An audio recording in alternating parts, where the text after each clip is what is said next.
Hello दोस्तों, आज हम पृष्ठीय क्षेत्रफल और आयतन के बारे में सॉल्व करने चल रहे हैं। उसके कुछ फार्मूले, उसके बाद क्वेश्चन सॉल्व करेंगे और कक्षा 10 की मैथ है। अब चलते हैं। सबसे पहले हम लोग घनाभ के बारे में डिस्कशन करते हैं। घनाभ होता क्या है? घनाभ में कुल कितने फलक होते हैं? 6 फलक होते हैं। घनाभ में कुल कितनी भुजाएं होती हैं? 12 भुजा होती हैं। और घनाभ में कुल कितने शीर्ष होते हैं? 8 शीर्ष होते हैं। घनाभ के जो फलक होते हैं वो एक आयत के आकार होते हैं। घनाभ के जो फलक होते हैं आयताकार होते हैं, इसलिए आयत का क्षेत्रफल होता है, लंबाई गुणित चौड़ाई होता है। और जो घनाभ का जो फलक होता है, 3 पेयर होते हैं। फलक के तीनों पेयर एक दूसरे के समान होते हैं, आइडेंटिकल होते हैं। ठीक। और ये घनाभ का क्या होता है? चित्र है। अब घनाभ की ये क्या होती है? लंबाई होती है, ये ऊंचाई होती है, ये हमारी चौड़ाई होती है। अब देखिए, घनाभ का कुल पृष्ठीय क्षेत्रफल होता है 2LB plus BH plus HL होता है। घनाभ का कुल पृष्ठीय क्षेत्रफल। घनाभ का पार्श्व पृष्ठ होता है 2 ब्रैकेट में L plus B into H होता है। घनाभ का आयतन होता है L into B into H होता है। घनाभ का जो विकर्ण होता है under root L square plus B square plus H square होता है। ये घनाभ से रिलेटेड सारे पॉइंट्स को लर्न कर लीजिएगा, क्वेश्चन को सॉल्व करने में हेल्प मिलेगी।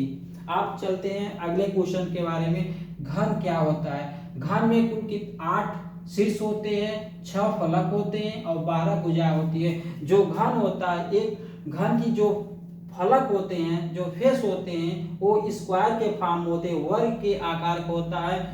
और घन के 6 जो फेस होते हैं एक दूसरे के आइडेंटिकल होते हैं, समान होते हैं। आप चलते हैं घन के पार्श्व पृष्ठ के बारे में बात करते हैं। घन का पार्श्व पृष्ठ होता है 4a स्क्वायर। जो जब हम घन का पार्श्व पृष्ठ निकालते हैं तो घन के टॉप और बॉटम वाले पार्ट को काट कर हटा दिया जाता है। जो शेष भाग बचता है उसी के क्षेत्रफल को हम क्या होते हैं? घन का पार्श्व पृष्ठ का क्षेत्रफल बोलते हैं। जब ये घन के 6 फेस है, 6 फेस में 2 फेस को हटा दिए काट करके, 4 फेस हुए, इसलिए 4 फेस को 4a स्क्वायर लिख दिए। क्योंकि घन का जो होता है प्रत्येक फेस एक वर्ग के आकार का होता है, वर्ग का क्षेत्रफल होता है a स्क्वायर होता है, इसलिए 4 फेस होते हैं, 4a स्क्वायर हो जाएगा। और घन का संपूर्ण पृष्ठ होता है, घन का संपूर्ण पृष्ठ होता है, घन के 6 फेस होते हैं, 6 फेस का एरिया होता है a square plus a square plus a square plus a square plus a square, इसलिए घन का संपूर्ण पृष्ठ होता है 6a स्क्वायर होता है। अगर घन का पार्श्व पृष्ठ 4a स्क्वायर अभी लोग हम डिस्कशन कर चुके हैं। अब देखते हैं घन का आयतन क्या होता है? घन की जो आयतन होता है लंबाई गुणित चौड़ाई गुणित ऊंचाई होता है।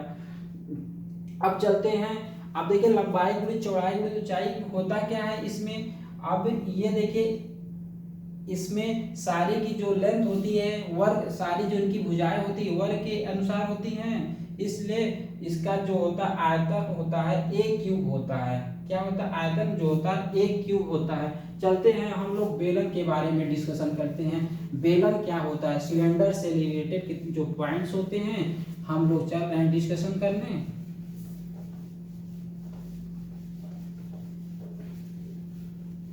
चलते हैं। सबसे पहले हम सिलेंडर को बना लेते हैं। ये हमारा सिलेंडर है, ये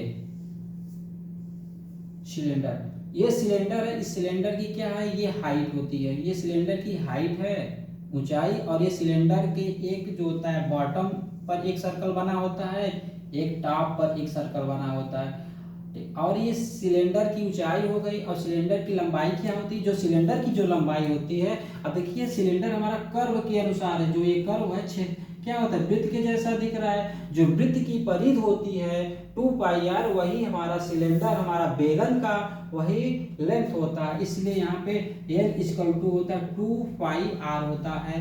ये हमारा बेलन का लेंथ होता है। अब चलते हैं बेलन से संबंधित सारे फार्मूले सॉल्व करते हैं। यदि हम देखिए इस बेलन को हम यहाँ पे, इस बेलन को हम काट कर हटा देते हैं, इस वाले पार्ट को यहाँ पे ड्रॉ कर देते हैं, ये सर्कल को, और इस सर्कल को यहाँ पे ड्रॉ कर देते हैं, और इस पार्ट को हम यहाँ से ऐसे काट देते हैं। जब इस बेलन को हम काट देंगे, काट करके इसको जब ओपन करेंगे तो इसका शेप आयत के जैसा दिखता है। इसका जो शेप होता है बेलन का आयत का जैसा दिखता है, इसलिए ये आयत की लंबाई होती है, ये होती है चौड़ाई होती है। अब देखिए आयत होता है आयत ये सिलेंडर को जब काटते हैं, सिलेंडर की लंबाई क्या है 2 पाई आर है, ये 2 पाई आर है, और सिलेंडर की क्या होती है, ये चौड़ाई क्या होती है h होती है। अब सिलेंडर का फार्मूला हम लोग राइट कर देते हैं। ठीक, अब चलते हैं बेलन का वक्रपृष्ठ क्या होता है, राइट करते हैं। बेलन का वक्रपृष्ठ क्या होता है। अब बेलन का जो वक्रपृष्ठ होता है यही पार्ट होता है जो हमारा आयत के जैसा उसका शेप दिखता है। अब देखिए वक्रपृष्ठ होता है यही 2 पाई आर इंटू एच होगा। एच क्या होता है, देखिए ये आयत का जैसा है, आयत का क्षेत्रफल होता है लंबाई गुणित चौड़ाई, लंबाई होता है 2 पाई आर, क्षेत्रफल और उसकी क्या होती है मीन्स होता है ब्रीथ, मीन्स होता है चौड़ाई, हमारा एच है, इसलिए इसका फार्मूला होता है 2 पाई आर एच होता है। अब बेलन के संपूर्ण पृष्ठ के बारे में हम लोग डिस्कशन करने चल रहे हैं। अब यहाँ पे देखते हैं बेलन के संपूर्ण पृष्ठ को हम लोग डिस्कशन कर लेते हैं क्या होता है।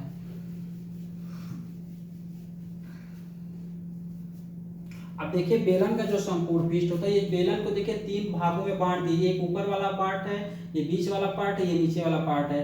ये 2 पार्ट एक दूसरे के समान है, एक सर्कल के जैसे दिख रहे हैं, वृत्त के जैसे दिख रहे हैं।